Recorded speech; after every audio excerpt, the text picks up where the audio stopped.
সবাই কেমন আছেন? দেখেন চলে এসেছি রান্নার একটা ভিডিও নিয়ে। তো এখানে আমি গরুর মাংস নিয়েছি, আদা রসুন বাটা নিয়েছি, কিছু পেঁয়াজ কুচি নিয়েছি। তারপর আমি এটার মধ্যে এখন দিয়ে দেব হলুদের গুঁড়া, তারপর মরিচের গুঁড়া,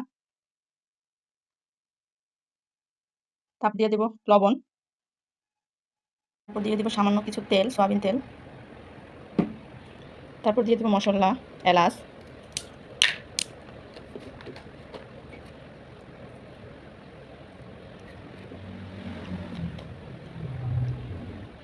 তারপর এটাকে এখন ভালো করে মেশাবো।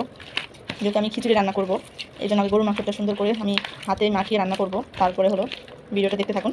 মাংসটা এখন আমি চুলায় বসিয়ে দিয়েছি, তো এখন হতে থাকো, অপেক্ষা করি। এখানে আমি চাল এবং ডাল ধুয়ে জড়া দিয়ে রেখেছি, যেহেতু আমি গরুর মাংস দিয়ে আমি খিচুড়ি রান্না করব। এটা হয়তো ঝরা হয়ে গেছে, দেখি মাংস কি অবস্থা।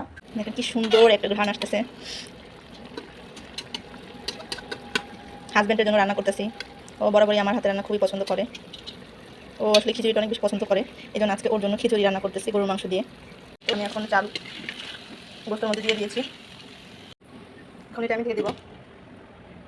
বিকালবেলা খুব ঝুম বৃষ্টি শুরু হয়েছে, অনেক বৃষ্টি হয়েছে, আবহাওয়াটা গরম ছিল, ঠান্ডা হয়ে গেছে। তো তোমাদের ওখানে কার কার এলাকায় বা বৃষ্টি হচ্ছে অবশ্যই লাইক কমেন্ট শেয়ার করে জানাবে। আজকে এই পর্যন্ত ভিডিওটি, সবাই ভালো থাকবেন, আল্লাহ হাফেজ।